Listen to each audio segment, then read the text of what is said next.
Good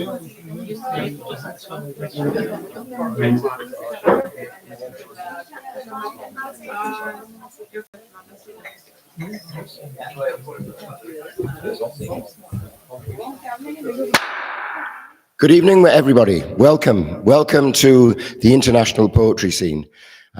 It's the 6th day of the Fringe Festival, and this particular night has been a very important part of the festival since 2015. We started the festival in 2014, and ever since then, since 2015, Thursday night has been given over to a selection of international poets to come and share their work with you.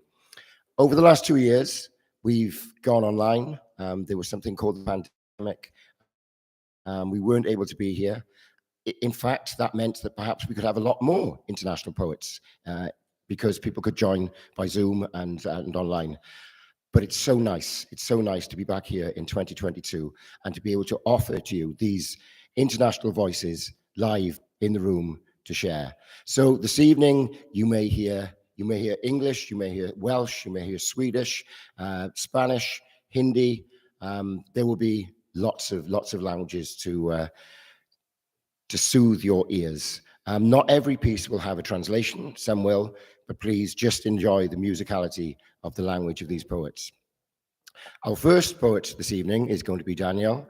Many of you will have met Daniel at his Passion for Words event this afternoon. Some of you are already his good friends, and I'm sure after his presentation this afternoon, many more of you became his good friends. You learned an awful lot about his practice, about his interdisciplinary work, and we had just a fragment of his poetry. I'm pleased to say that we hear much more of his poetry this evening. So, Daniel.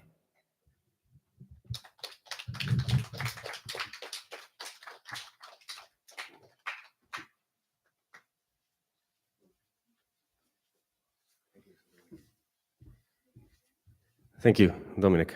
Hello, everybody. My name is Daniel Malpica.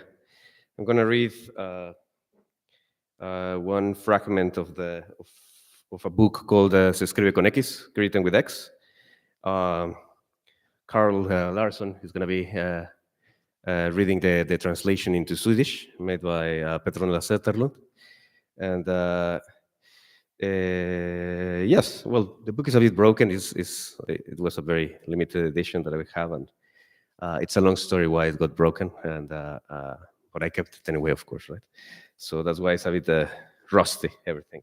And then if we have time enough, I have a graphic score, a poem that I made some years ago to be played with musicians, and I have played with ensembles and solo musicians, and I can improvise with it. That will be only in Spanish. But thank you for the people of the festival, and it has been a great opportunity to visit this interesting town, actually, quite punk, right? So let's start then. Se escribe con X. Sentimos una presencia más poderosa, como una pecera para nuestros poemas que son peces. En cuántas ocasiones quisimos asir las estrellas de la manera más simple, sin trueno alguno para enlazar al poema entre ambos astros, como si se tratase apenas de indicar con la palabra, pero hacia estos días solo el amor nos vence y los poemas numéricos se derrumban uno a uno. No por ello he dejado de escribir, no por ello he dejado de tomar tus labios en el gesto que hace el lector al pronunciar silenciosamente. Quizá te esté leyendo en esta línea, pues se dice que algo sucede después de pasar por ese punto. Sería terrible nunca pensarme como una respuesta a y atreverme a masticar un discurso para mí solo, mío, demasiado mío, pero una hoja tiene ambas caras. En los pliegues se forman nuevos conceptos y la retórica de las cosas no bastará como el muro sobre el que está dispuesta.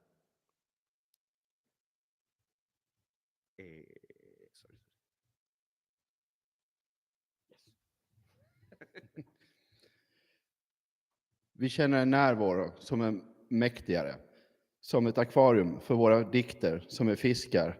Hur många gånger vill vi greppa stjärnorna på det enklaste sätt? Utan någon oväsen alls, för att fästa dikten mellan båda himlakropparna. Som om det bara rörde sig om att visa med ordet. Men i dessa dagar segrar bara kärleken och de numeriska dikterna faller sönder en efter en. Trots det har jag inte slutat skriva. Trots det har jag inte slutat att inta dina läppar. I gesten som läsaren gör när den läser tyst för sig själv. Kanske läser jag dig i den här raden. För att det sägs att något händer när en går över gränsen. Det vore fruktansvärt att aldrig föreställa sig ett svar på eller våga smaka på en diskurs som är min egen. Min, överdrivet min. Men ett blad har båda sidorna. I vecken skapas nya begrepp och retoriken om sakerna kommer inte vara nog som muren på vilken den vilar. Hace tanto que lo sabías, Girondo. Realidades sobrepuestas a realidades. Per áspera ad astra.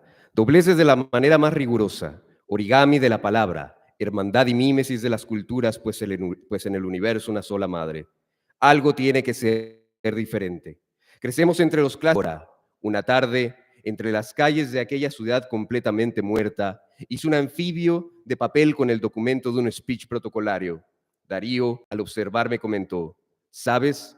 Al llegar a este sitio y ahora al verte moldear la hoja con tanta simpleza, algo me decía que estamos juntos en otro tiempo. Y antes de cruzar por estas calles, antes de encontrarme con el empedrado de fantasmas en mi propia casa, tuve un sueño donde alguien hacía papiroflexia. Entonces descubrí que te había soñado ya. No lo sé, Darío. Hay personas que no conocemos hasta que no nos las inventamos. Sedan länge visste du det, Girondo. Verkligheter som överlappar verkligheter. Pera aspera ad astra. Väck på den mest invecklade sätt. Origami för ordet. Broderskap och kulturernas mimesis. För i universum en enda moder. Något måste vara annorlunda. Vi växer upp bland klassikerna, grundade och individen närliggande. Inte bland de förlegade monumenten, odelbara. Jag menar det historiska jaget, utan nuets sinnliga element.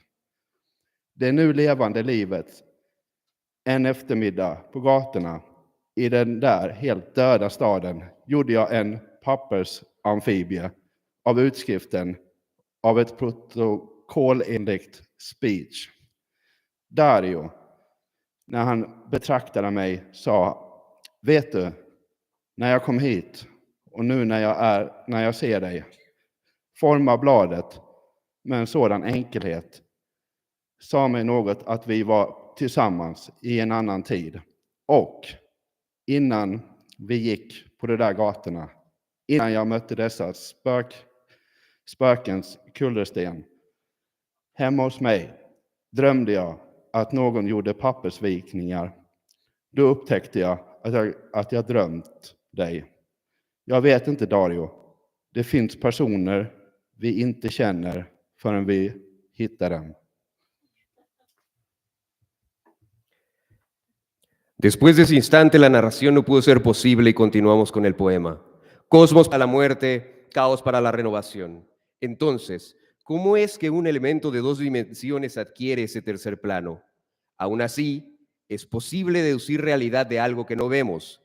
Cada dimensión percibe el mundo en correspondencia a su dimensión consiguiente. La línea solo percibe el punto. Base y altura perciben la línea. La tercera dimensión observa el entorno en dos dimensiones y solo se entiende a sí misma, repito, por deducción. Como en aquel entonces donde avanzamos por nuestra plana tierra y eventualmente llegamos al mismo sitio. Una línea que se volvió círculo, un círculo que se volvió esfera, y de ti depende que este poema adquiera su profundidad. Y el poeta lector y el poeta escritor nos volveremos orígamos espaciales, viajando al interior del lenguaje, de los agujeros de gusano que se tuercen en las pupilas como una interrogación, orígamos sobre naves de palabras, en la fusión y deconstrucción de los símbolos. Efter den här punkten är narrationen inte längre möjlig och vi fortsätter med dikten. Kosmos för döden. Kaos för förnyelsen. Så, hur kommer det sig att den tvådimensionella objekt får den här tredje vinkeln? Ändå är det möjligt att härleda verkligheten av något som vi inte ser. Varje dimension uppfattar världen i relation till den påföljande dimensionen. Linjen uppfattar bara punkten, bas och höjd uppfattar linjen. Den tredje dimensionen betraktar omgivningen tvådimensionellt och förstår bara sig själv. Jag upprepar genom härledning. Som på den här tiden då vi rörde oss på vår platta jord och ändå kom fram till samma plats. En linje som blev en cirkel som blev en sfär. Och det hänger på dig att den här dikten får djup. Och poeten, läsaren, poeten, författaren. Vi blir rymdorganister som reser till språkets innersta, till maskhålen som vrider sig i pupillerna som en fråga. Organister på ordfarkoster i fusionen och dekonstruktionen av symboler.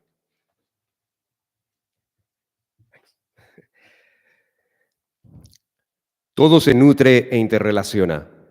Cada cosa es como un cómo. Y la ingeniería básica de este poema proviene de la ciencia ficción. X-Wing.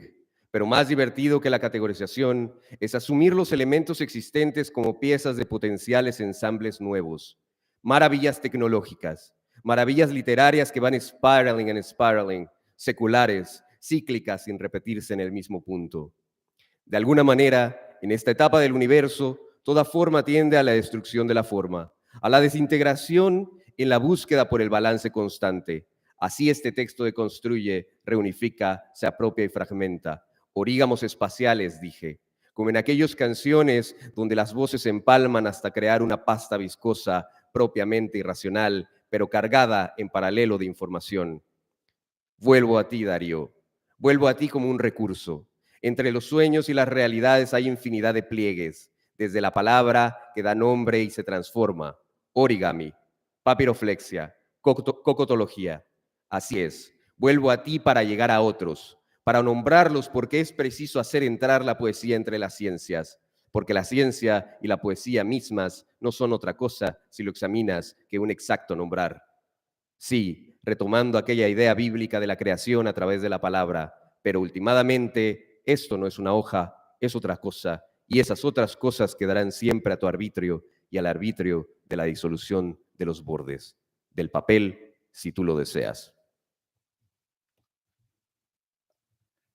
Allt ger näring och hänger samman. Varje sak är som ett som. Och den grundläggande konstruktionen i den här dikten kommer från science fiction. X-Wing. Men det roligaste är att kategorisera. Är det att anta de existerande elementen som är bitar i en möjlig ny sammansättning. Teknologiska under. Litterära under som fortsätter. Spiraling och spiraling. Sekundära. Cykliska utan att komma tillbaka till samma punkt på något sätt. I det här skedet av universum verkar alla former att bidra till formens förstörelse, till upplösningen i sökandet. Efter den besvärliga jämvikten, den här texten dekonstruerar, återförenar, anammar, fragmenterar. Rymdorganister, sa jag, som i de här sångerna, där rösterna smälter samman, till det bidrar till en klibbig massa, fullständigt irrationell, men laddad samtidigt med information. Jag återvänder till dig, Dario. Jag återvänder till dig som en resurs. Bland drömmar och verkligheter finns en oändlighet av väck. Från ordet som namnger och förvandlas. Origami, pappersvikning, origami-teori. Så är det. Jag återvänder till dig för att nå andra, för att namnge den, för att det är nödvändigt att poesin får plats bland vetenskaperna, för vetenskaperna och poesin är inte, om du undersöker dem noga, något annat än ett existerande namngivande. Ja, att återta den bibliska idén om skapelsen genom ordet. Men när allt kommer omkring är det inte alltid ett blad. Det är något annat, och det där andra kommer alltid att lyda under dina nycker och under nyckerna som löser upp kanterna på pappret som du vill det. Thank you.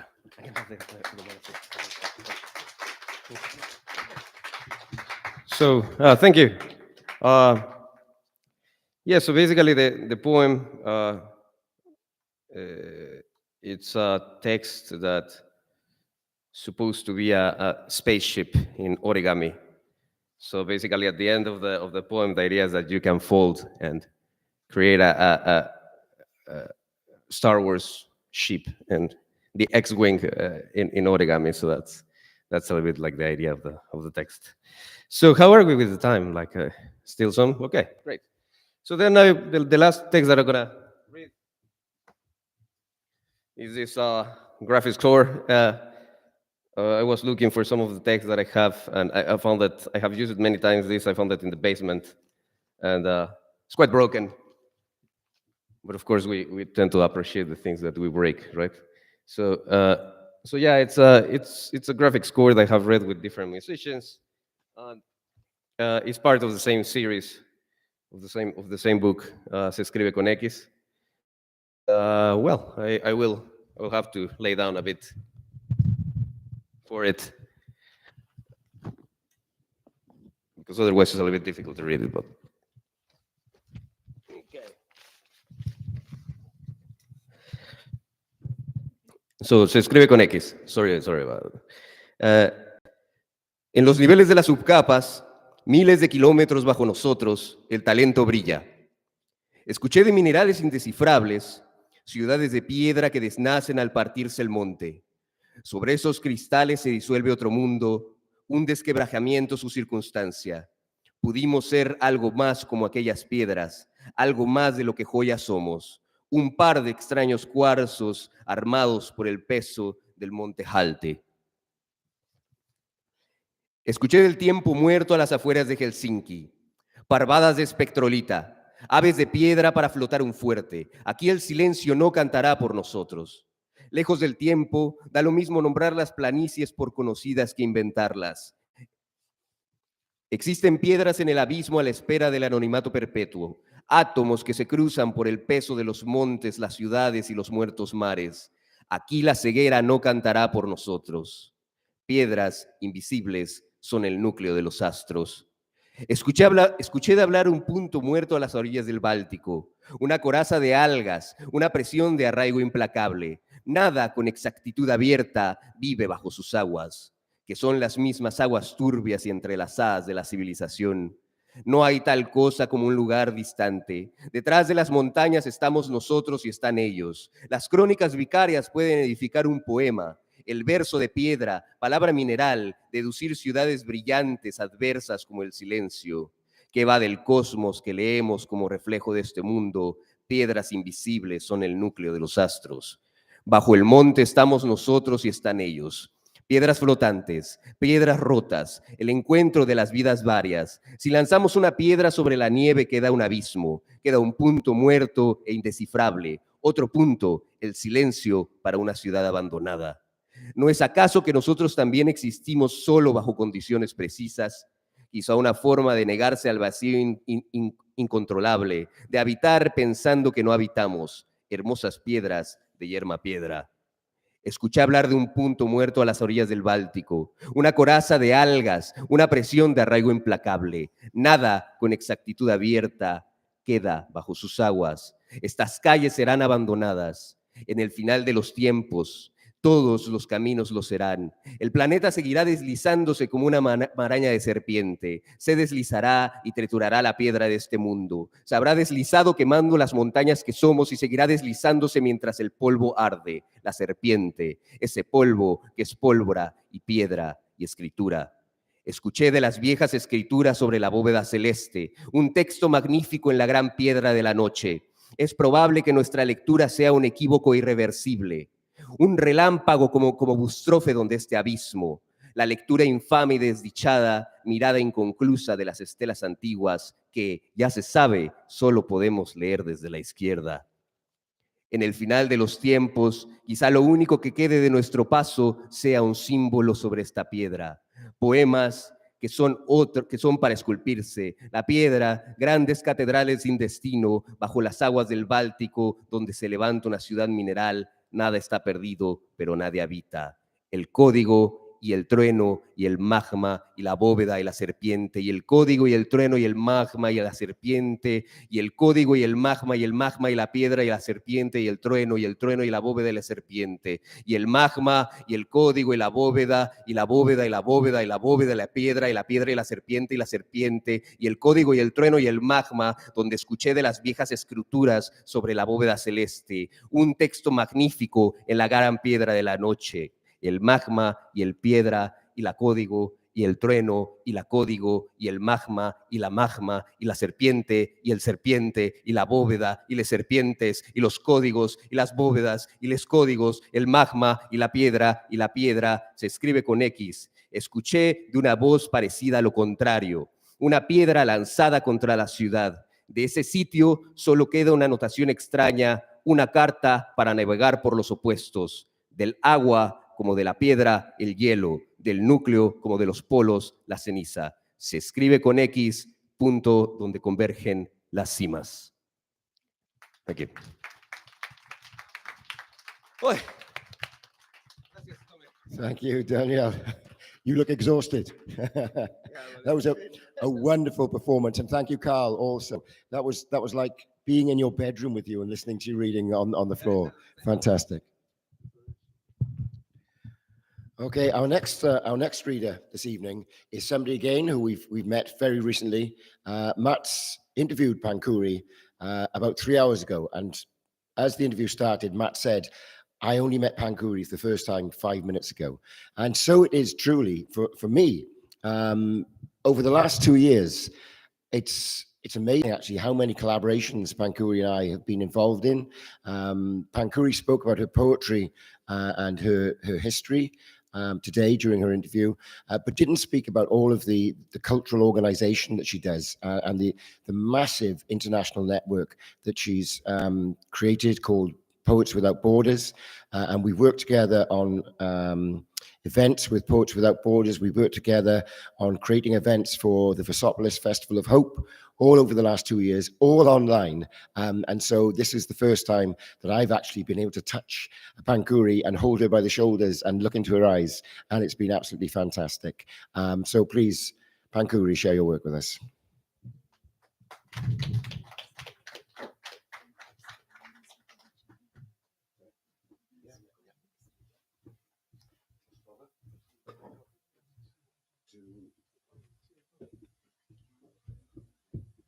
Table okay there? Chair okay? Further across? Yeah, well, the mic will come to Pankhuri.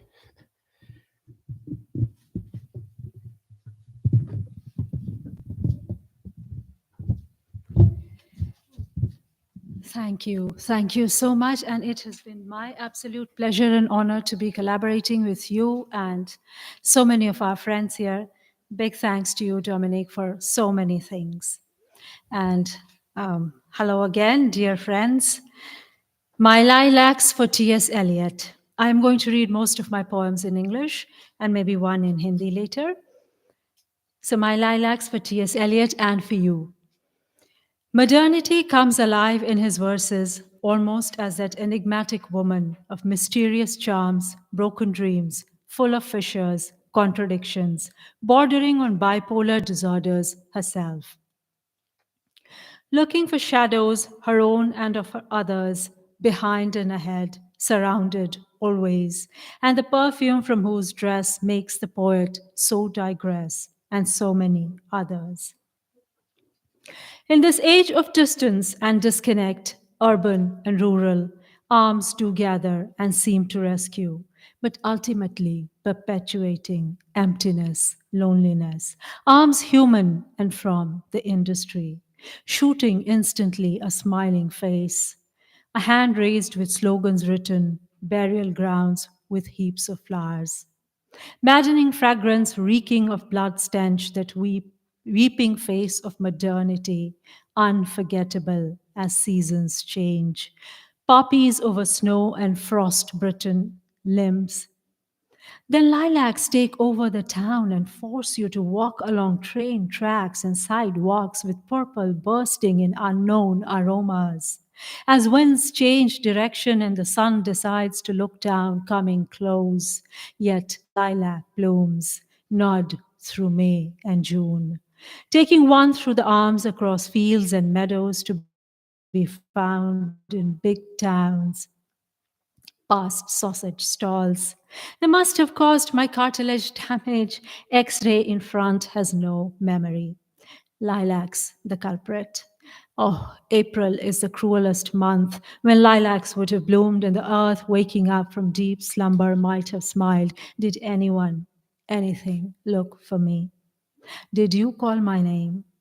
As I make do with lilies, yellow and white, pink and striped, one or two, in my garden alone, streets crowded, hearts empty, yet streets with so many peeping from rooftops. Yes, lingered upon the pools that stand in drains. Gratitude, dear poet, for your indomitable attitude. Dear would be compatriots of my dreamland, we all wish to belong, yet peruse. The town, its streets, painted, endless, zigzag, sprawling, beckoning with our alien eyes, where wandering brings relief amidst caveats and dangers, ale houses and taverns, reminiscent of vineyard walks, dangling grapes, peach bunches, flavors and fragrance, packed and displayed in bottles. No, it's not just alcohol that so comforts our soul.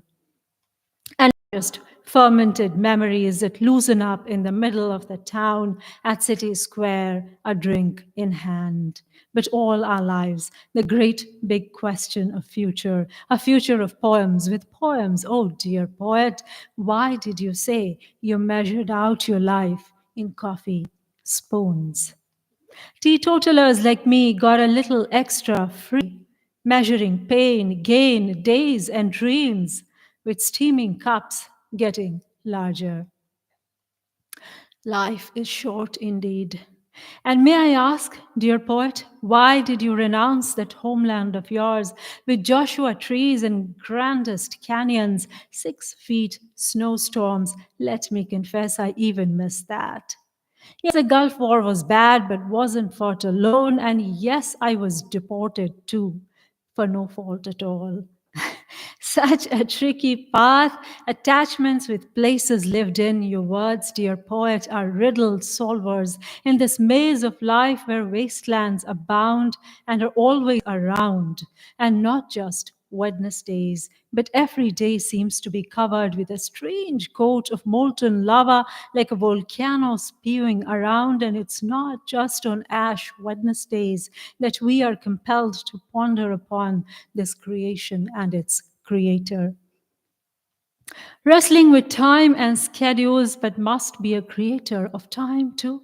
May the judgment not be too heavy upon us for these brooding thoughts of pensive nature, metaphysical question that you help answer, for the air is now thoroughly small and dry. We look for fresh breath in your words, dear poet. Okay, so I am going to pay some more tribute to some of my other favorite poets. And this is, I just got accepted for this anthology by the Beat Poets of States. So here is my poem for Jack Kerouac. Hello there, dear sir, Jack Kerouac. I have only met you now, dear sir, Jack Kerouac. I come from an altogether different literary tradition of a different language, which you seem to be so familiar with. Adapting, customizing, creating race myth story, well versed with Zen Buddhism, performing yab yum rituals after the orgy of drunken parties, adding the dimension of sublime transcendence, giving birth to the typically beat post-war hippie counterculture. And I am so delighted to meet you, dear sir. You see, I also come from this old-fashioned culture of calling our loved ones sir and ma'am, of respecting things much as to never really question any real fusions. But I loved it.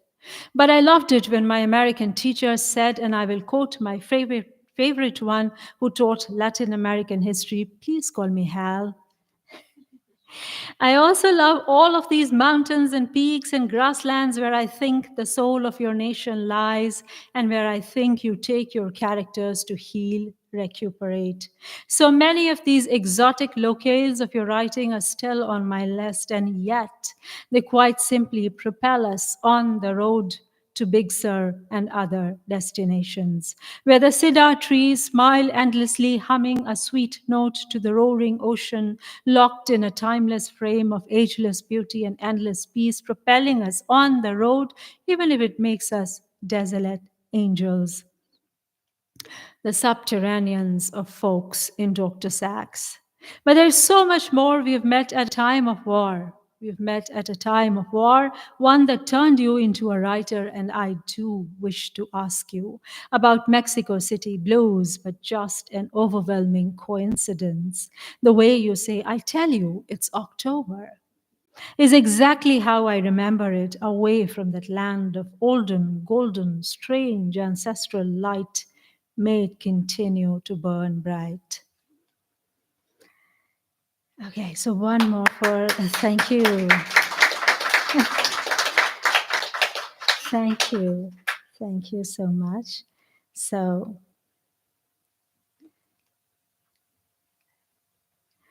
I want to read a poem for Jack Hirschman. Oh, did I not download it? No. Okay, so let me read a poem for the war in Ukraine. Footsteps in Ukraine. Giant buses with headlights on screech to a halt, teary-faced, red-eyed mothers clutching a toddler in one hand, holding tiny fingers tightly in another, slowly walk to its gates. Baby footsteps, leaving motherland for the first time, for absolute uncertainty. May these images, the sights and sounds of Ukraine, melt some callous hearts. May these tiny footsteps turn around and return home. May they get to walk in peace in meadows full of flowers, in schoolyards full of teachers. May children never have to deal with landmines below and bombs above. But why are we still wishing such a basic, trivial thing? Why do we live in a world constantly pulling itself back? Which year was that long Jewish march on snow? Was it 42 or 44? It has always been with me, dangling for balance on thin black ice.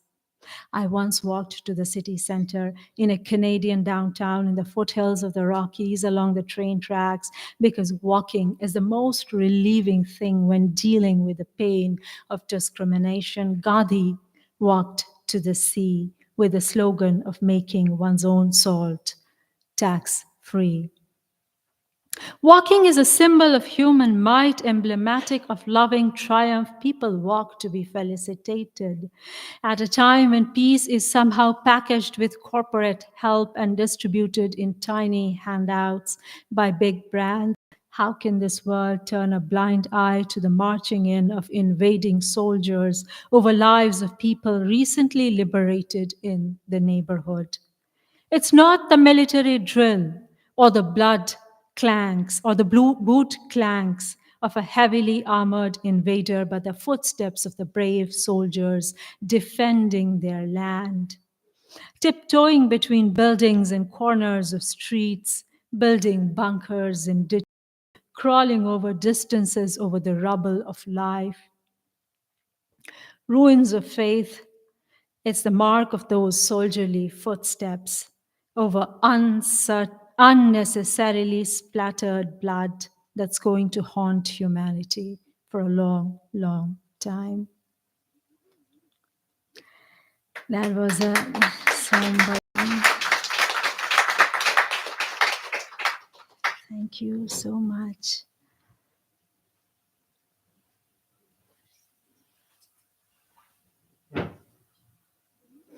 Okay, I want to read. I know I talked about my Orly experience, and I was discussing with Matt earlier that I am going to write to the Minister of Aviation, just telling him how slow the security was. Let's see what happens and stuff like that. But this is a poem on France that I wrote for an anthology being put together by a Bangladeshi poet who lives in France. So this is around Corona times. The Seine from the Eiffel Tower. Angry crowds like angry Parisians will march to Versailles or any palace else, even place else if bread ever ran out. Such is the power of the declaration of modernity made so boldly by the French Revolution some 3 centuries ago. Groups like Jacobins and Girondins roam the hungry streets of Venezuela, Sri Lanka, Ivory Coast, calling for a coup. But it doesn't bring any Napoleon to power. Please do not take this. Do not take this as a vote against the most dynamic of presidents, Emmanuel Macron, in love with his teacher, 24 years, his senior, inspiring so many, caught up in strange situations like me, deported for having had an affair with a teacher some 20 years my senior, one I was very cleverly pulled into by a professorial email asking me for coffee and telling his current love situation, or should I say, sex situation, orgy, parties, open relations, sex club, which all sounded like a bold proposal to kiss. Well, the kiss was good, but I shouldn't have been deported. An American historian of French history who was teaching about the underground literary movements behind the revolution, and yes, did embolden my faith in the power of writing, does come to mind with his gossip about the Parisian archives each time the legendary beauty of France gets talked about. But think of France and so much history floats by if you stand by the Seine, the flow will drench you as if you touched the water. Seine's serpentine path, seen so beautifully from the Eiffel Tower, invites you to come closer, tip your hands, get inside the water. The tower, majestic with its lights, asks you to stay on top, never get down, only the ground below with sprawling rose gardens, roses fresh and blooming, like youth, an emblem of love, red like red never seen before, red that can color you red. This ground below won't let you go up or anywhere. Oh, the memory of Paris visited before American University lingers beautifully, always enticing with the question, what about the countryside? With its Monet sunrises, Cézanne landscapes, Manet poppies, and plum brandies. And plum brandies, Renoir's boat parties, Degas' dancers, but it's hardly countryside with Gustave Calibort's wet Paris street on a rainy day, spreading its arms with a forever burning torch of the soldiers' memorial. So many questions persist. How wild would be the wilderness of this country with such manicured vineyards? But yes, yet to be seen. Just to be in Paris is to be captivated. Thank you, thank you. You've been very, very kind. Okay, here is a poem on hope. This is a poem on, this is rather an activist poem, as Matt had suggested, and this is about global warming and the status of greenery in India. So it's called The Tree of Hope.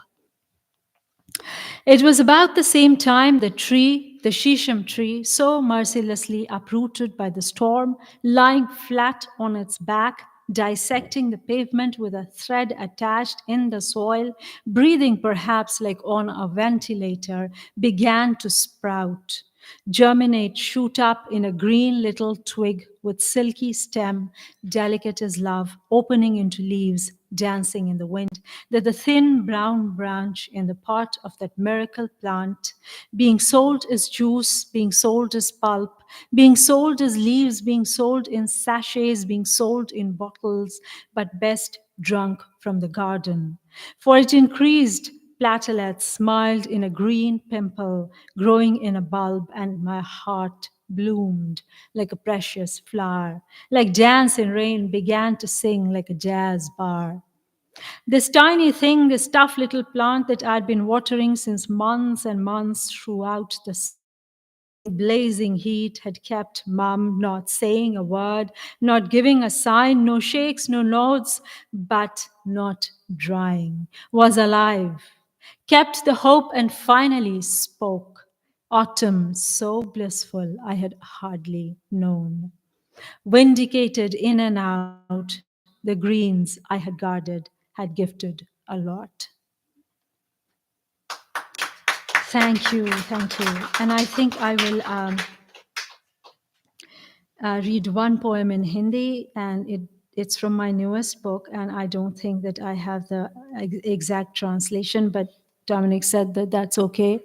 So this is about, again, about India and the laborers and their condition and the discrimination between the classes, if you will, the third estate and the first estate, and so on. So it's called Roti Ki Mashakkat.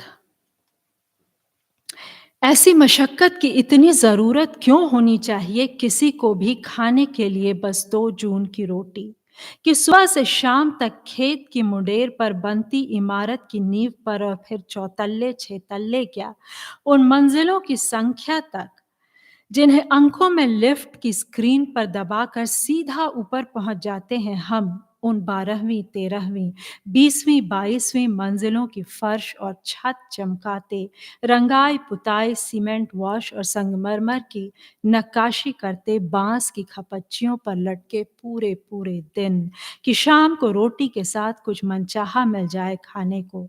इतने छोटे से प्राप्य के लिए इतनी मशक्कत नहीं होनी चाहिए।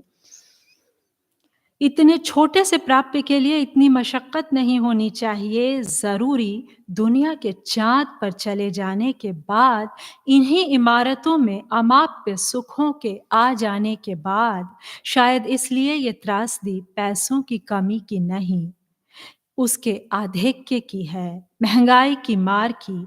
इससे पहले कि अर्थशास्त्र के नियमों से जाकर उलझ जाए इस कविता की संवेदना, आइए बचाएं उन दोनों को साथ, आइए बचाएं उन दोनों के साथ और उनके साथ मजदूर की थोड़ी ताकत और मजदूरी भी। आइए बचाएं बड़ी देर से दफ्तर की मेज पर बैठे झल्लाते बाबू की खीज और ईमान, बस बढ़ने ही वाला है उसकी ओर रुपए की गड्डी भरे एक हाथ मेज के नीचे से। न पचने के दुख बहुत हैं, अन्याय नहीं पचता, नहीं पचती है किसी की भी हेकड़ी, खामखाह की बेईमानी नहीं पचती है, इतने खेमों में बटी हुई लोगों को टुकड़े टुकड़े करती दुनिया भर के राजाओं की मूक और वाचाल संधियां नहीं पचती, नहीं पचती घूस की मांग नहीं पचती, नहीं पचती है काले धन से करवाई पूजा अर्चना भी, धर्म के उन्माद में पागल प्रवचन से जवान दिलों को अगवा करते मुल्लों पंडितों की नेतागिरी नहीं पचती वह रोटी जिसके लिए वह औरत बेच रही है अपना जिस्म, अपनी आवाज, अपनी लाज, चौराहे पे खुद ही लगाती अपनी बोली, बच्चा मांग रहा है भीख, लाचार तोड़ रहा है दम, तुम्हारी मनमानी नोच खसोट और अंधेर भरी दुनिया में वह रोटी बिल्कुल नहीं पचती। धन्यवाद। Thank you. Thank you so much. And I invite all the poets to be a part of Poets Without Borders and maybe join this collaboration that we do together on translations and readings and stuff like that. It's just beautiful to be translated. We already saw that, and I have been translated as well. Alesia has translated me in Spanish, and I have translated her in Hindi and so many others, and hope that we will continue to do more and more of that. Thank you so much again. Thank you, Kolam. Thank you, Pankhuri. I was talking about the pandemic. I mentioned the pandemic and the lack of international writers here during the 2 years that we continued online. And the reason, of course, was that we had no literary residency for those 2 years. Where's my director? Is the microphone in the right place now? Good. Thank you, sir.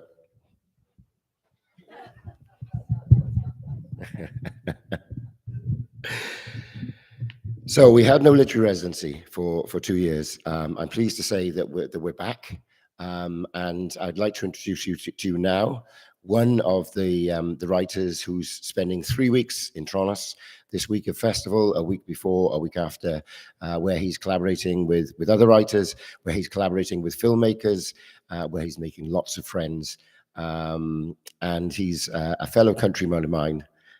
Somebody who has been a great help back in Wales with many of the events that we run.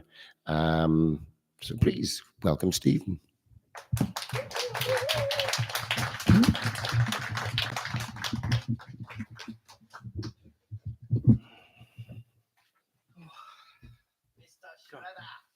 Yeah, as well. I'll kick off with a Welsh poem first, reading in English afterwards. It's about the White Lady of the Lake. And it's a dam that was built about 70 years ago, about 50 miles from my home. And the village there had drowned, and one of the young girls had also perished in that flooding. So that's on this poem's about her. A laddie wen. Rydych chi'n dal I gerdded y llwyr llagodyn.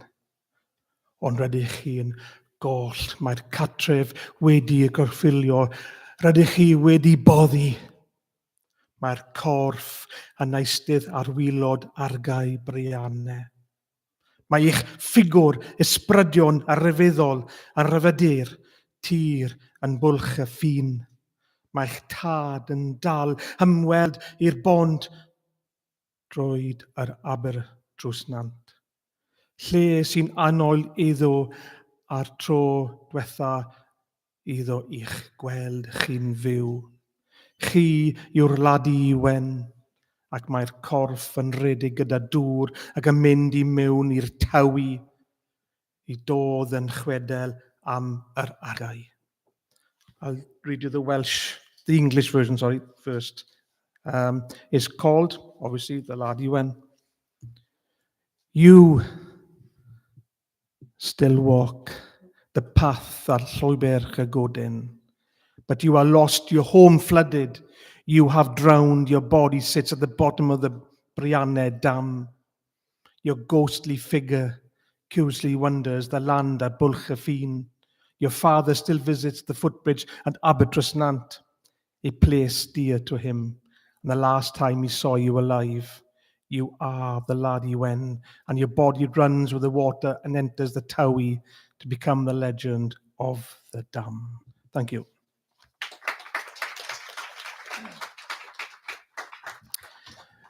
Then, okay.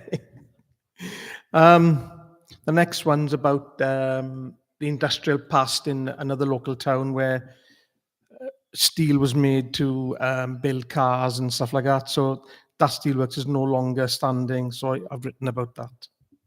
Man of Steel.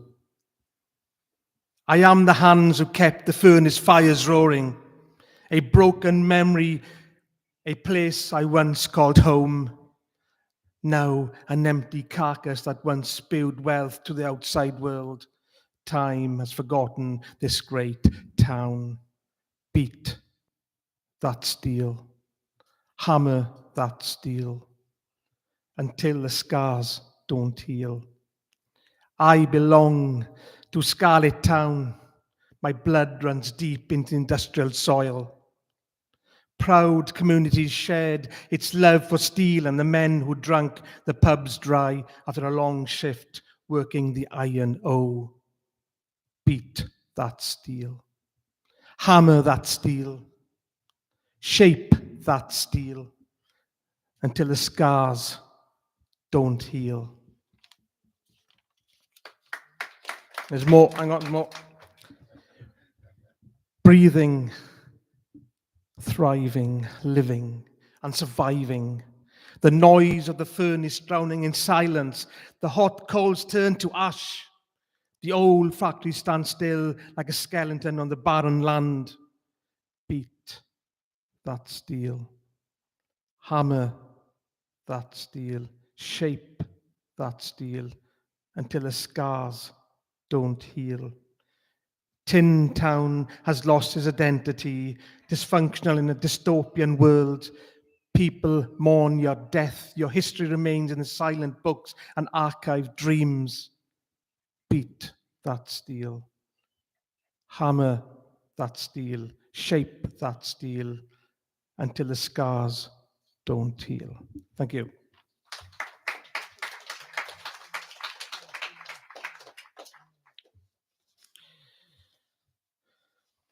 The next one's called The Perfect Storm. Deep shades of emerald green and pockets of sky blue immersed together, swirling around like a witched cauldron, ready to cast out a spell of fierce waves crashing towards the battered coastline, causing havoc and destruction, flooding the bustling harbour with unwanted debris or broken up fishing trawlers, and the never-ending twine of dragnets wrapped around the engine's propeller, smelling not of fish but of human tragedy, that sailed around the shallows of the perfect catch, only to be swallowed up by the cruel sea. The lighthouse in the distance is being washed by the white waves, the splendor, the wind flickers. Light, given an eerie feeling of world's end. The dark clouds come alive with trails of light, and thunderous clap loud enough to awaken Poseidon himself to claim the lives of many. This day has become the perfect storm, but the imperfect man to reap the sea of all that is good must now feel the full force of nature, until the passing makes way for the stillness and for the perfect storm to be silenced once more. Thank you.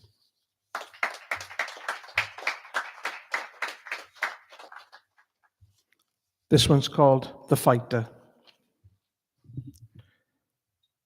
Troubled and all alone, silence becomes her beauty. She walks over to the cupboard and opens the top drawer. Inside, a sketch pad and pencil makes her smile. What can I draw today? As she looks around and looks out through the kitchen window. The boxing gym stares back at her. She sits at the table and begins to draw. Every line that marks the paper tells the story of a young girl who lost hope with the outside world. Tears run down her pale face. She rips her artwork in half. Angry and confused, she walks out onto the street and makes her way over to the gym. She turns the rusty handle to open the door, and to her surprise, the gym is empty. The ring was still standing and the punch bag still hanging. She hears a voice. "We are closed." She turned around and there stood the gym owner. The man asked her, "Are you here to train?" "I don't know what I want," she replied. From the moment onwards, she came back every day to train and to learn the art of boxing. 4 months later, she's preparing for her first fight. Confidence is high. She is not silent. She is not afraid. She is becoming a fighter. Hope is everything. Now she has already won the battle. Thank you.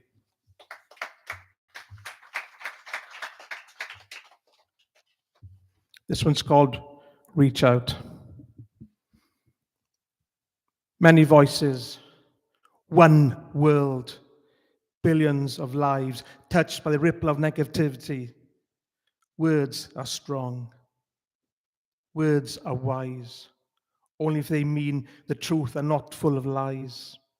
Fake news spreads hatred across the globe.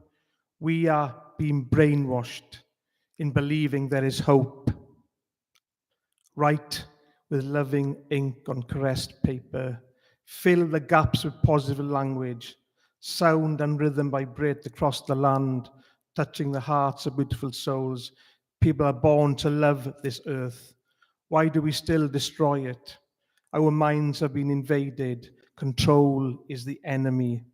Reach out to your brothers and sisters with words of encouragement.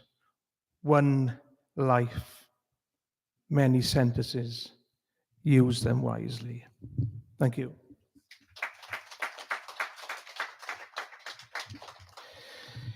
This one's about the alpine strawberry, which grows quite a lot in Wales in the hedgerow.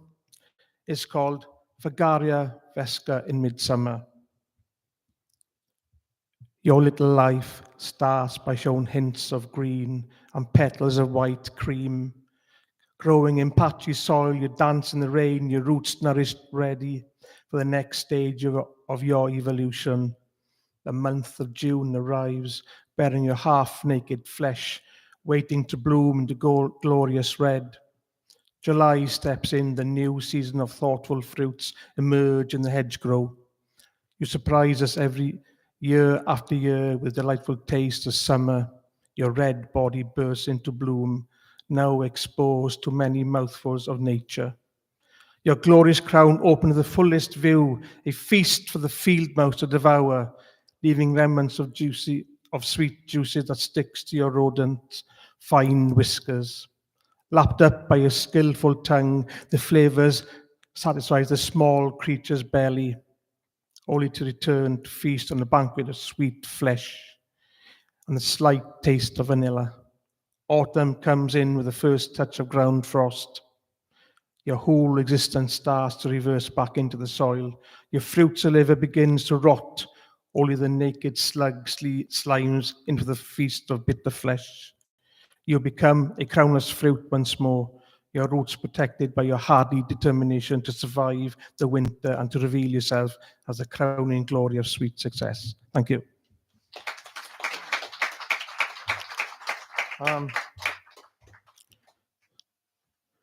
The next one, I was a chef in France for many years, and I had an affair many times with the French food. Not always good, mind. This one's called Flambe Nectarine, and so I think it's it's a bit sexy, but there we are.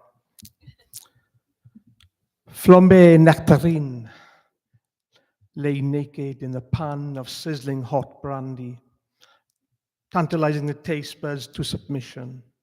I bite into your delicate white flesh. The juices run down my chin. Memories of your flavor still echoes the affair I had with you at the Blossom Cafe in Gay Paris. Your body sliced, wrapped in a blanket of crepe. Oh, I was in heaven. My lips caressed the outside edges of your smooth skin. My tongue explored the creamy crevice of luxurious saffron. I took a second bite of your flesh with delicate strokes, sucking the sweet juices from your sides. Orgasmic feelings fills my belly with delight.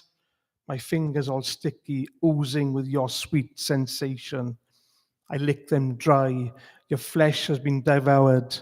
I will return again one day, my lovely Flambe Nectarine. Our affair at the Blossom Cafe will continue once more. Thank you. meet them.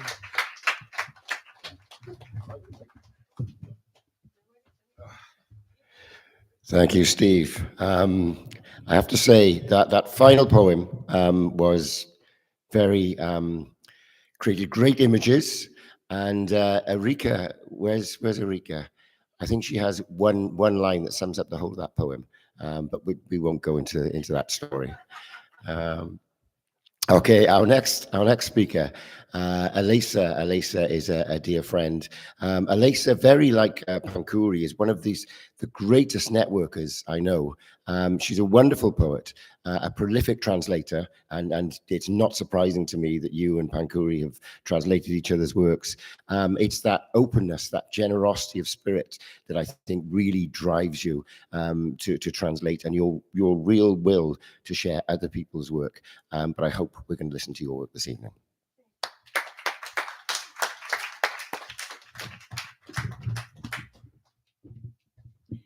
Beside Pankhuri, I'm a Chihuahua.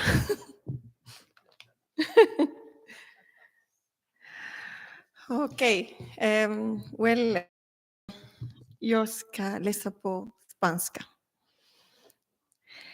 Och alla dessa dikter är icke publicerade, de är utryckta. De kommer till min nya bok.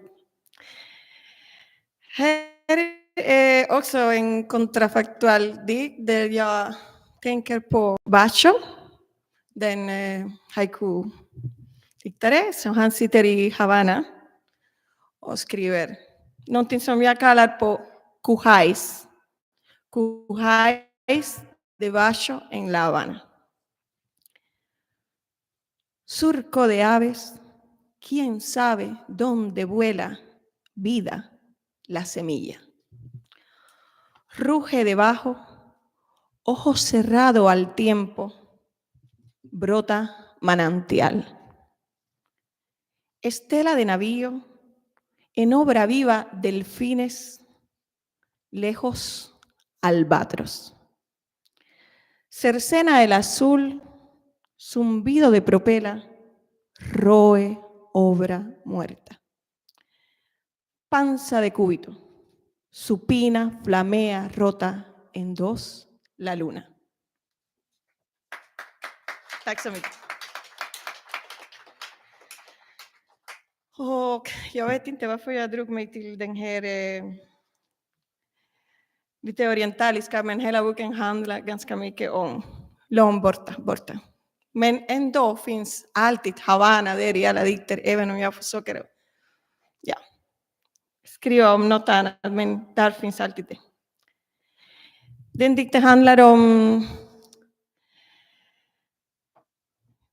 el gran Can. El amor es un pacto de leche y sangre. Una mujer debe tener las piernas fuertes, dijo el padre. Pero ¿y si es una niña? Pues también. Corre por los alrededores de una yurta, no se cae, le sonríe, sabe correr y sonreír. Un mongol no va a la guerra por una mujer, dijo su hermano de leche y sangre. Tenemos un pacto y he bebido tu sangre y esa mujer sonríe como ninguna. Por todos los renos y por esa yurta, quiero esas piernas veloces y no otras. Es mía. En leche he bebido también el odio. Te traiciono y quiero todo el poder con esa mujer incluida. Bai Ulgan dijo a Esege Malay, la tierra y el cielo estén con el que fue a la guerra por una mujer. Y fundó ejércitos y cabalgó sobre la carne seca guardada en la montura del caballo para saciar el hambre de todos y la suya. Ot les conceda la unión y ella abra las piernas hasta partir en dos la suerte del traidor.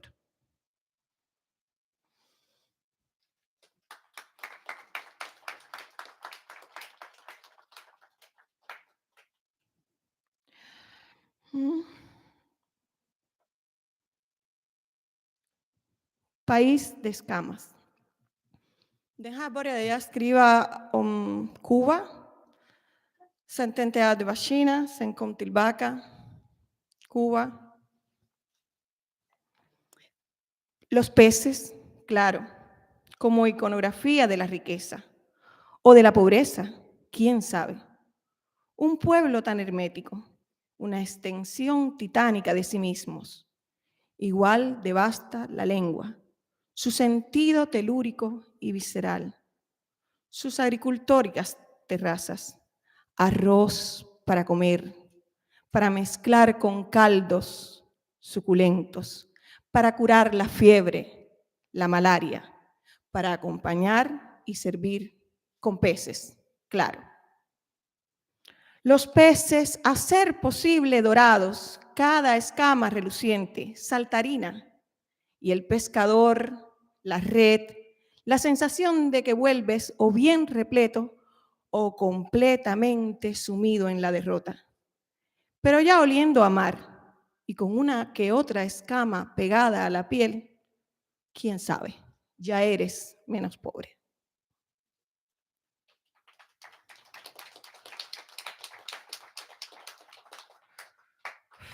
Och det här jag har faktiskt en körsbärsträd ute på trädgården och den ser jag varje säsong. Sommaren, våren, vinter, alltid. Jag sitter där och äter frukost och äter lunch och den är alltid där. Och det var en väldigt tuff vinter och jag har problem med varenda sådana, jag har inte accepterat årstider. Och just vinter är den svåraste. Så det var en barnkalas, ni vet sådana, så dikten handlar om det och hur någonting som kan se ut helt isolated kan piffa ut sig med glädje av en barnfest. Sakura. Al cerezo del patio le queda casi nada.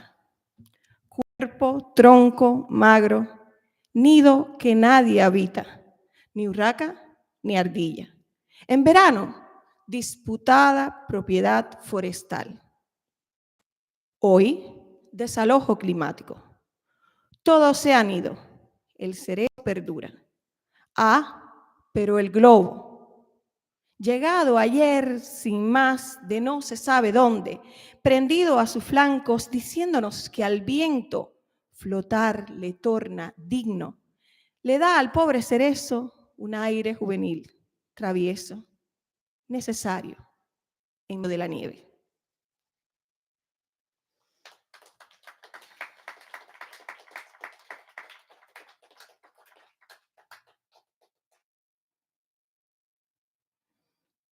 Och det här är en liten grej som jag har börjat skriva, men det är en bok som jag vill inte skriva. Den kom till mig och den kommer då och då. Och den är, jag förstår inte riktigt varför den vill. Men den vill. Och den ska heta Intersexuella dikter. Jag vill utforska det här att dikten har ingen kropp, ingen sex, ingen genre, och att det liksom kan omvandla sig och blanda sig i båda sexer. Så jag har lekt till och med alla titlar. Till exempel första titel heter Inter yo, Inside me, men en lek med spanska och engelska. Eller latinska. La distancia que va de cuerpo a cuerpo es tan grande como la que hay de alma a alma. Vicente Huidobro. Y no tengo más cuerpo que el ajeno, y me bulle la sangre de otra criatura. ¿Qué hago con este árbol torcido en medio de mí mismo? Que no sea verle crecer sin erguirse, echar raíces, penetrarme en el alma envenenada. Ve como dentro soy gónada y también matriz. Una de las dos ha de devorar a la otra. Una sol y otra oscuridad. Sin vida, fagocitados libran un combate por la muerte que engendrará un ángel sin sexo.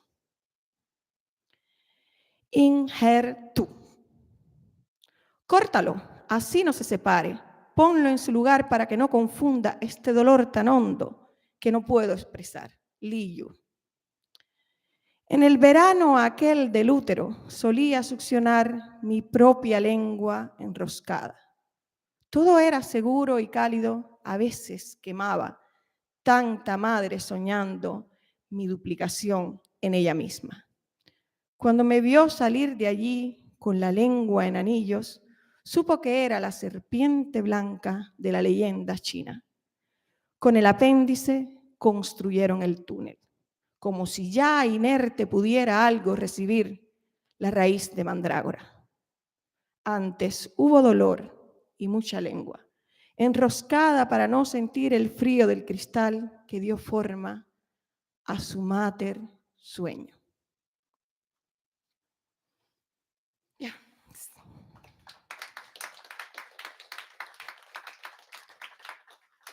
Ja, jag tänker det här sista dikten att jag läste lite sådana parascientific, alltså inte alls godkända teorier som säger, och det är sant att man är inne på livmoder, de första månaderna har man ingen sex, så det utformar sig lite senare. Men jag leker med den här känslan, det är mamman som drömmer sexen eller könen av den som finns där inne. Och hon, eller han, eller hen säger att det brände där inne, det var som en sommaren i livmodern, men det brände där inne så mycket mamman drömde sin egen dubbelgångare.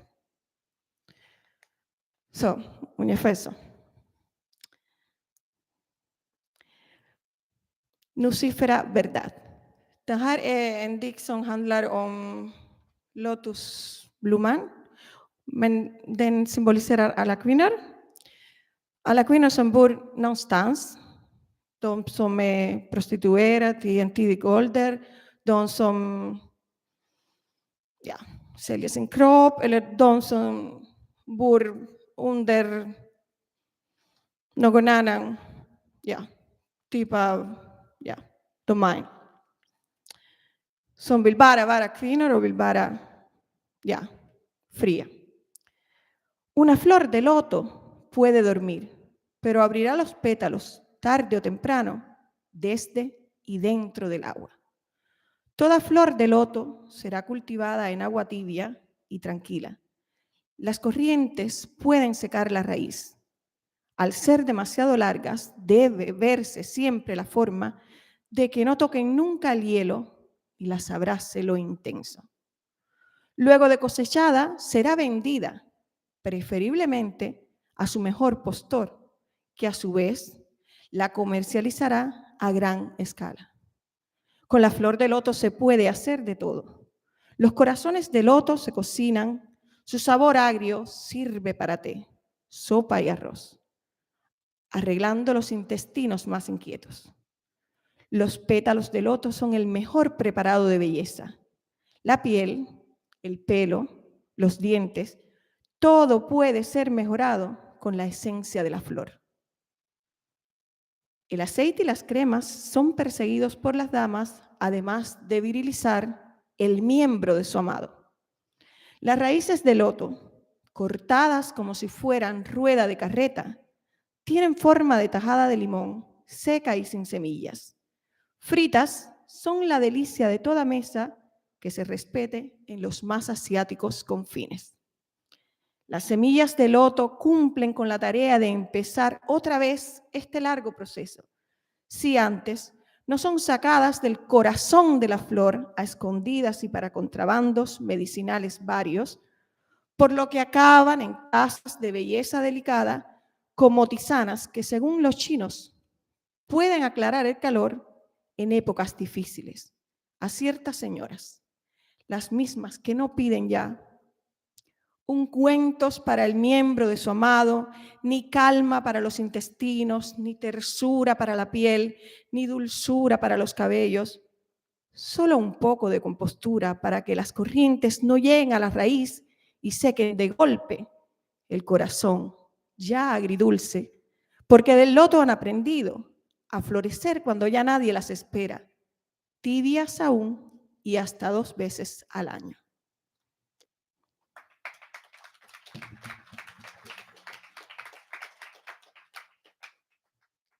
Jag bara läsa sista dikten och tack så mycket för att jag fick läsa bara på spanska. Det blir jag glad.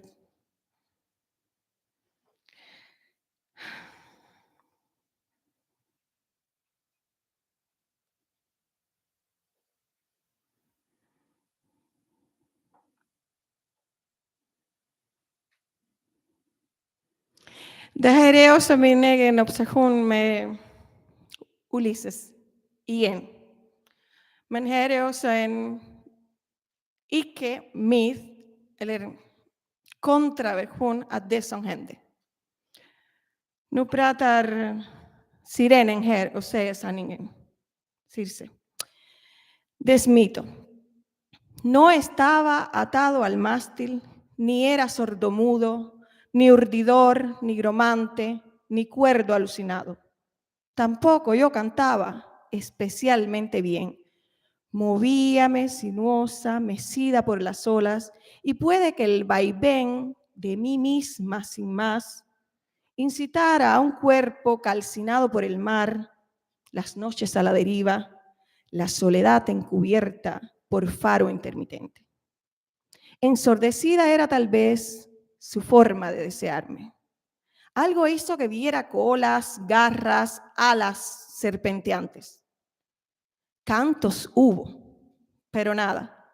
Les juro que entre graznidos y por puro espejismo pudo haberme confundido con gaviotas. Sin embargo, oí que todo es historia. Iba a contarles que ese día fui la mujer más fuego, que todavía llevo frescas las huellas de manos y lengua con que dio forma a este mito, donde el mar fue a lo sumo atrezo para llenar de azul falso relato. Tack så mycket.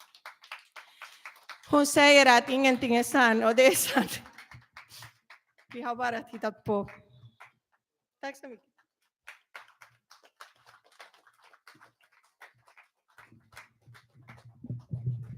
Tack så mycket, Alesia. Tack. Elizabeth Torres is a name that's very familiar to so many of us at the festival, and she has graced this stage herself on several occasions. She will be performing a collaboration with Danielle tomorrow over at Studio 49.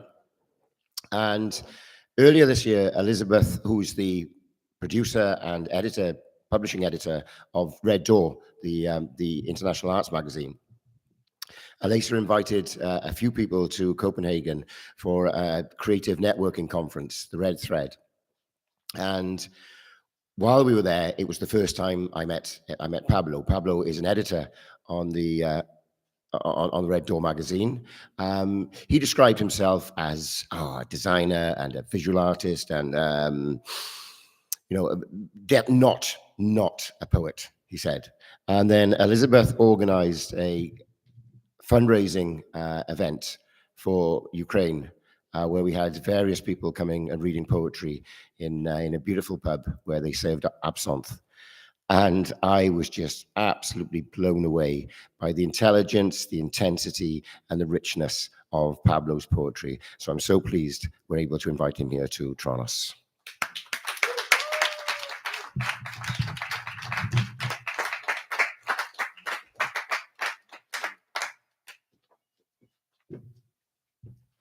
Thank you, Dominic. That was impressive. It is, first of all, an honor, a privilege, and a pleasure to be here at this festival. So I want to thank the organizers of this wonderful festival for inviting me. I'd like to keep it short, to the point. I will read 4 or 5 poems.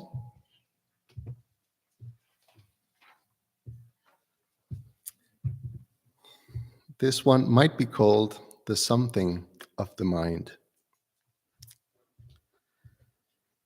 Inside the mind, there is a family sleeping under a ceiling of wool.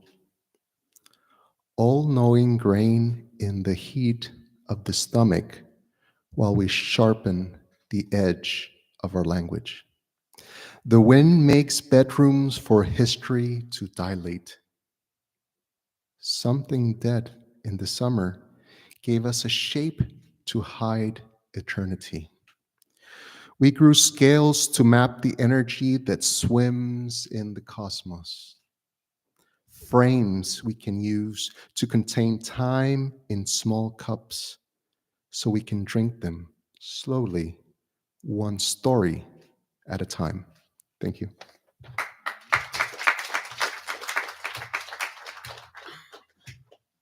This is a short prose poem I've used for my video poetry.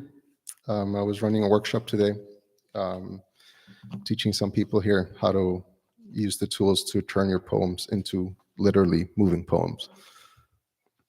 This is titled Modicum. In the beginning, we are mesmerized by its movement, its incessant change. We travel carefree like motes of dust in the currents of time. We enjoy being free from history. We revel in abandoning the sense of arriving at any particular destination.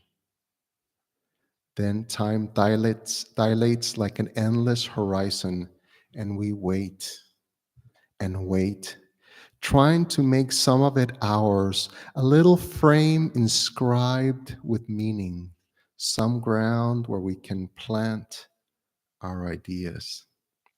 But it is undeniable, we are focused only on a very tiny detail, a lost fragment dangling from the whole.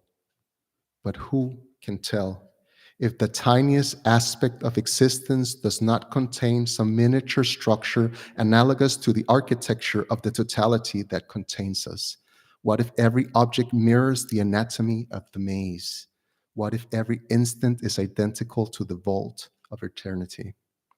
It is unquestionable that the answers are as fleeting as the riddle is wide. The enigma is moving, and these thoughts can only chase its shadow. Thank you.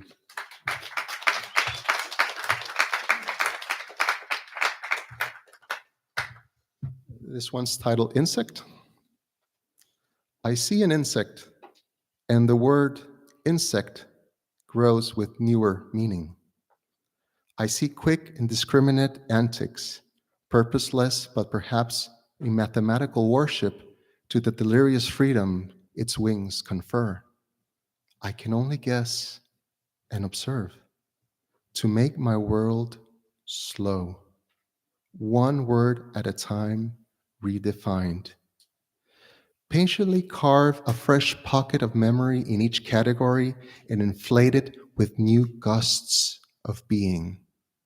The insect appears to rest now by the windowsill. The word has a new hue, action, a novel shape, size, a proper example. The thing that is an insect flies towards me. I utter the word insect to the insect. The mouth has a sudden new component, tongue a new bump, life a deathly flavor. Thank you.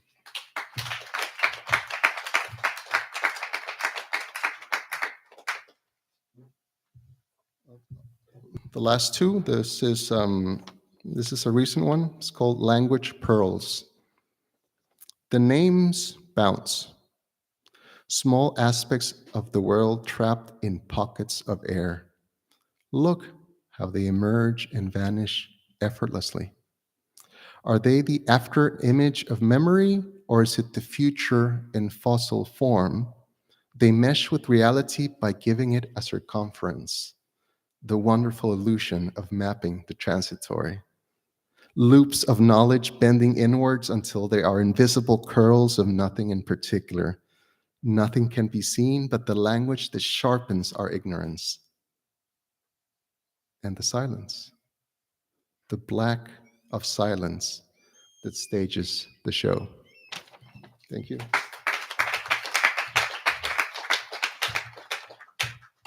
And for my last poem, this is like a fetus poem, if I can call it that. Like, I just changed it before coming on stage, so it's work in progress. I like to read something fresh every time I read out loud. It's called Masonry. Every sentence is a room. Before we could build walls, we constructed circumferences around everything we see. Language is the primordial clay. With each break of meaning, the world has retreated within the fortress of knowing. Reality, still being a savage, assaults our fortifications with the irrationality of fire and the invisibility of doubt. Crowded around the hearth of knowledge, we take no notice of the dark weight of the unnameable. With the heat of math, we cast the knife that could divide the smallest iota we could describe. We rounded silence into a pillow so we could forget our ignorance in our sleep. We wrote more words than any single civilization could read. A maze whose beginning and end are born and blurred with every thought. Every sentence is a universe, as deceiving as the mind that conceived it. Thank you very much.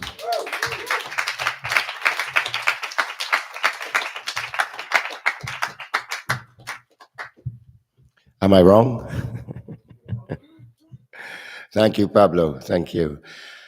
You know, since the pandemic, every time our memories for forever now, I think, will be changed. When we look back and we say, this happened 5 years ago, we mean 7. And when we say this happened 3 years ago, we mean 5. And when we say this happened 12 years ago, we mean 14, because we're going to have to add those 2 missed years that suddenly vanished. And so it was, I guess, not last year, but 3 years ago that I was at the International Jongenspriz. Is one of the most important poetic exports of Colombia, if not the most. I very recently rang the Casa de Americas Prize, the awards, co-founder of the amazing Medellin Poetry Festival, one of the biggest festivals in the world, and was a co-director until 1999 when she left. She's now living in Sweden. Yeah, Angela, please.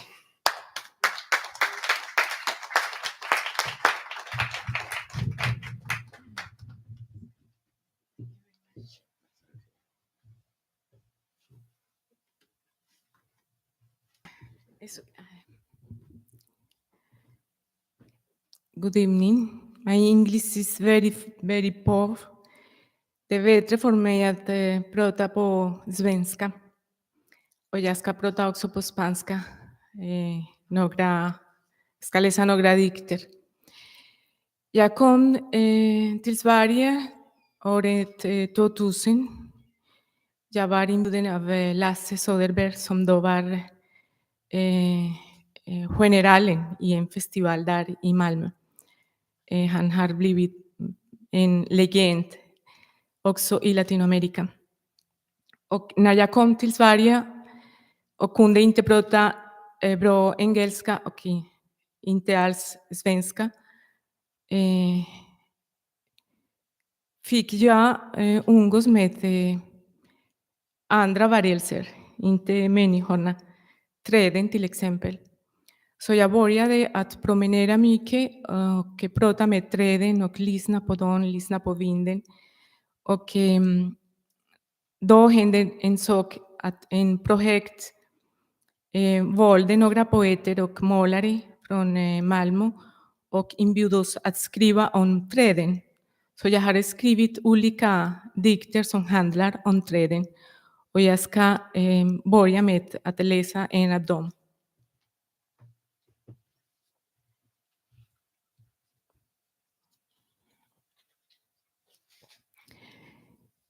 I mitt sätt att ge har jag allt. I mitt sätt att stå rak färdas jag. I gryningen når lukten av tornrosbuskar min topp sammanflätat med dofter från Margareta-paviljonen. Jag är operakvällens publik. När köksdofter från Klostergatan hänger i mitt lövverk. Härifrån förnimmer jag den älskande surr många meter runt om och med pilträdet och lindarna lyssnar jag till barnets viskning i slottets närhet. Jag darrar på många hända vis. Fåglarnas elektriska pupiller eller mina grenar som känner vitringen av kaniner i Pildammsparken indräkta i lavendel och mynta eller den milda fläkten som drar fram genom mina grenar. Men jag säger ingenting. Jag varken anbefaller eller skymfar. Varken mot köld eller ombytliga vindstötar förmår jag plädera. Min angelägenhet är luften. Från vår gemensamma inre övade jag den enda doktrinen. Saven som stiger och rinner fram. Mitt öde är den gröna, frostsvala solar och naken ståndaktighet under den dystra årstiden.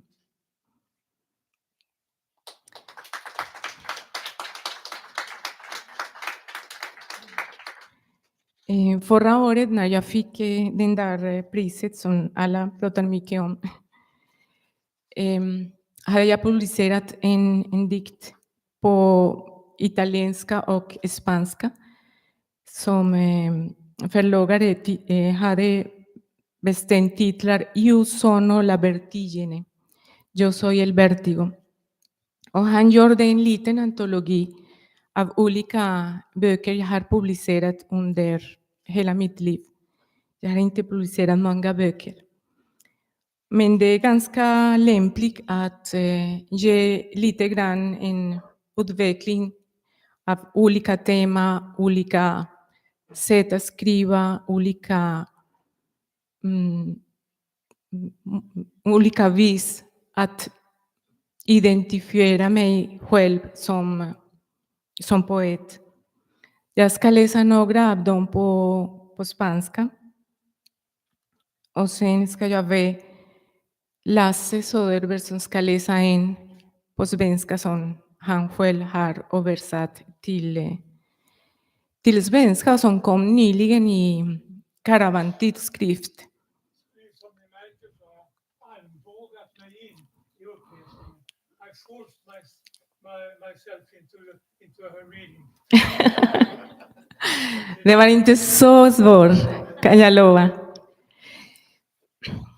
Que mi lengua no sea lacayo de la bárbara memoria o la muelle percepción, que pueda elegir el trote suave de la sangre, no el galope alucinando, quemando venas y arterias. Que mis palabras sean esencia, sudor puliendo el semblante, el más bello sueño recobrándome en el último infierno.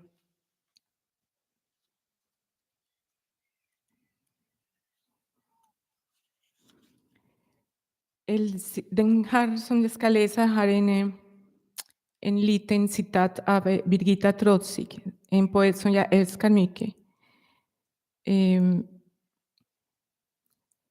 Det står här på spanska. Por mi hambre te toco, av min hunger rör jag vid dig. Någonting sånt. Det är inte samma meningen på svenska, men ungefär som hon säger.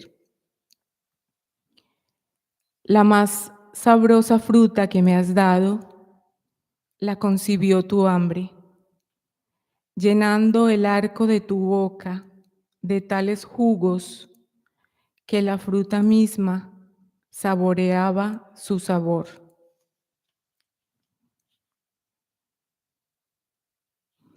Primavera. El cuerpo está aquí en la hora matutina del concierto de aves.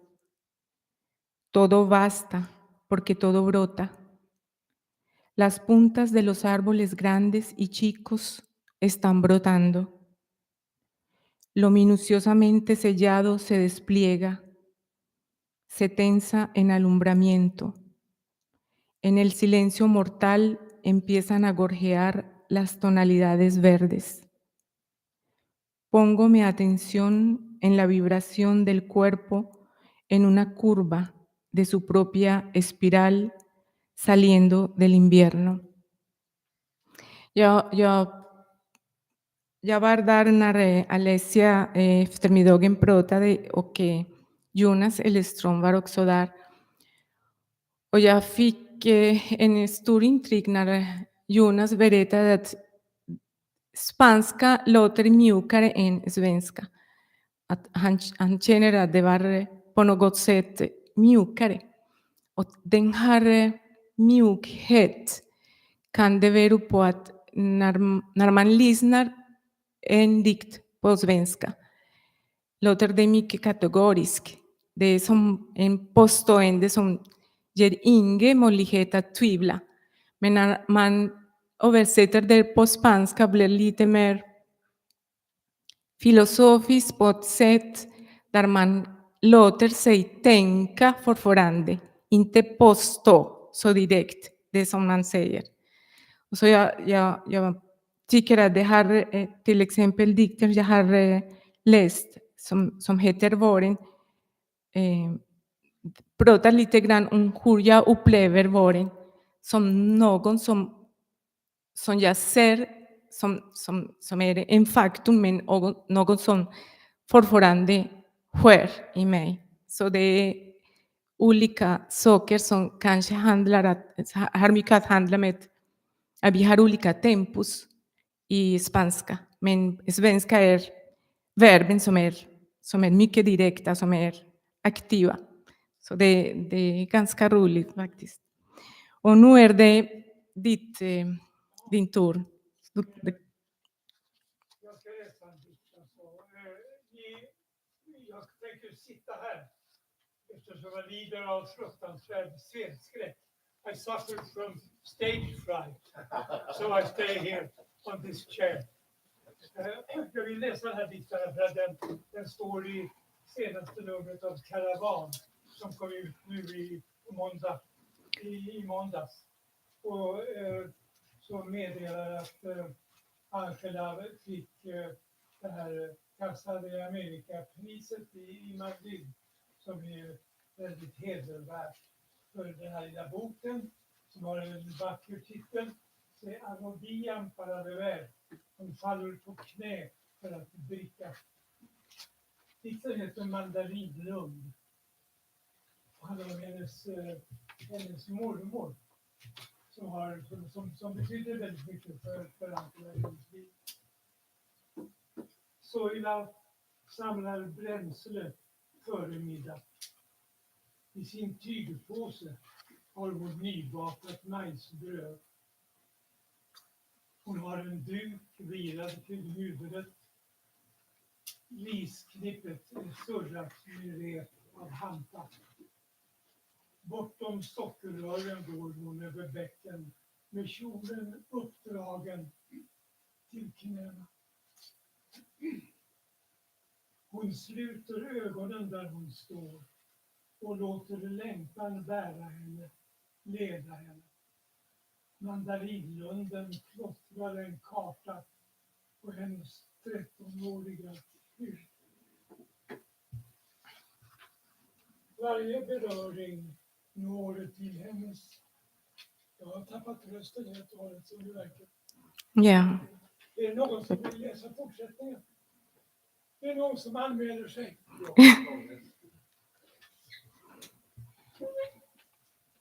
Varje beröring. Tack Jonas. Du redan är det. Lasse har som vanligt gjort ändringar i översättningen så att jag kan försöka tyda hans handstil. Jag kan också läsa den första versionen. Varje beröring når hennes lust utan sveda. Citronträdets taggar går djupast. Sockerrörets blad får henne att rysa. Hon rycker till av stinget från majskolvens skal och från spetsiga rötter. Fikonkaktusen kittlar hennes fotsula På så vis leder henne kroppen och kroppen ser. Löftet om en avokado med salt är som en kaskad i munnen. Gränsle på guavaträdets hudnära gren låter hon de bara fötterna svänga.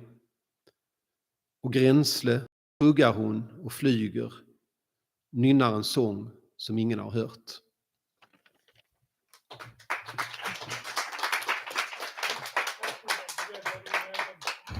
Tack så mycket, Jonas. På spanska heter Huerto de mandarinas. Den har en citat av Bernard Noël, en poet från Frankrike, som säger Il faut voyager dans son corps à la rencontre du tombe. Zoila recogiendo leña antes del mediodía. En la mochila lleva arepitas tibias. El pañuelo enrollado sobre la cabeza. El fardo atado con cabuya. Al final del cañaduzal cruza el arroyo con la falda hasta las rodillas. Ya en la orilla, baja los párpados y deja que el ardor la lleve. El mandarinal garabatea un atlas sobre los 13 años de piel templada. Cada roce tañe sin escozor su gozo. El de las púas del limón es más profundo. El de la hoja de caña la estremece. Salta con los aguijones de los corozos y con las astillas de las raíces. La higuerilla cosquillea en el empeine. Así su cuerpo la lleva, su cuerpo ve. La promesa del aguacate con sal es una cascada en la boca. A horcajadas sobre la piel del guayabo, balancea los pies descalzos. La brisa lame, el sol restaña. A horcajadas mastica y vuela. Tararea una canción nunca escuchada.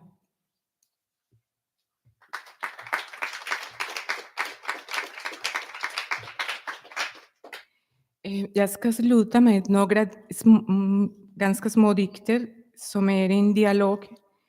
Det är en liten bok som jag har fabricerat som heter Duologer, som handlar om olika dialoger, eller duologer med olika personer, inte bara med träden, utan olika personer, framförallt målare som bor i Malmö, som har inbjudit mig att titta på deras konst och skriva något, vilket är mycket fruktbart förhållande, tycker jag. De är lite abstrakta i sina olika teman, så man måste hitta sig själv i deras insinuationer, kan man säga. Och varje person skulle skriva om en tavla och det blir helt annorlunda, men behåller i alla fall en gemensam ämne i själva iakttagelsen. Den här första är med en konstnär som heter Kristel Hansson, och hon har skissat olika vattensrörelser som jag tolkade på det sättet. Vattnet väntar aldrig, dansar i dunklet. Blott rörelsen, den store handverkaren, tar det i besittning. Med snabba händer förvandlar han den till ögonhåla. När han genomborrar den färdas de i hans axel och samlas i tomheten. Anemona nemorosa, som när hon en gång slagit ut, låtsas stillhet i middagsljuset. Fröet ansätter impulsen tills trädet reser sig, anlägger en grenverket i en katedral för att regnet ska tåla. Torslinderska ändå dansar hon med Torsten i spiral. Aldrig stilla annat än för att flyta. Vattenverv som för att kunna säga att falla tillgriper minnet.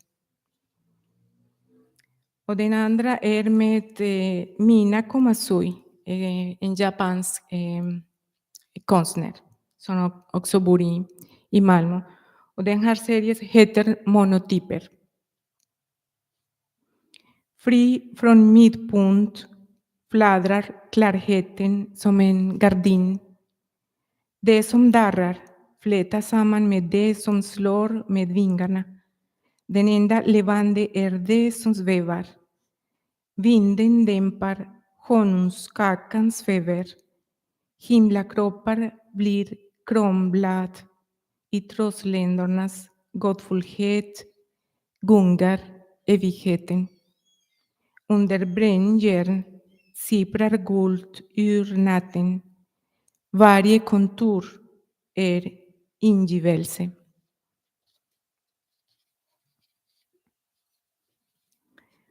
Och den sista är någon som är utanför serien, men som jag vill sluta med den för att säga att jag är inte en aktivist person i politik eller i några andra civila ämnen utom poesi. Men om någonsin ska jag bli mycket aktivist att försvara naturen, vilket göra så mycket man kan för att kunna förlänga livet till jorden. I Torsten finns dess vatten. Du är denna timme, du är denna strål avslöjar dig, denna törst som bränner din timme. Den som älskar dig vet inte var du är på väg. Den som vill veta fruktar dig. Alla du älskar ryms i din tid, trots att din tid inte tillhör någon. Varje hörn av världen blandar sig i ditt blod. Du vill göra dig fri, slita av dig historien, använda din röst, lekens njutning. Tack så mycket.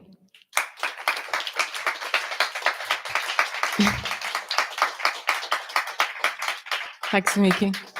I Latinamerika brukar vi börja med att tacka alla som organiserar, som har gjort en så fantastisk festival och framförallt att man kan komma hit och läsa sina dikter. Men jag gör det i slutet. Tack så mycket för den här team som har en så fantastisk festival, men framförallt att det är så långt, att det är så stabilt, och det har också mycket framtid. Så lycka till och tack.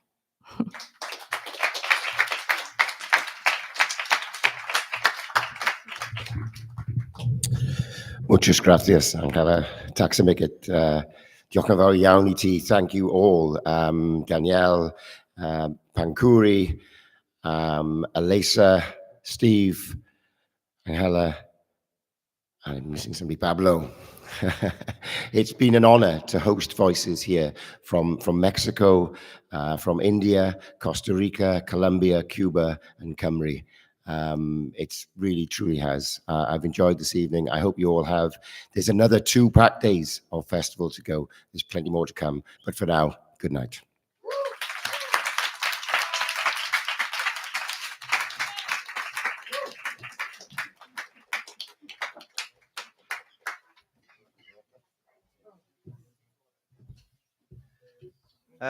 So I'd just like to say that once we've packed up everything here and made it look like we were never here, we're going to go up to Cultivira, and there's some wine, some chips, and people can mingle. There's hopefully some people from the performing arts that'll turn up. We've been having mingles there all week.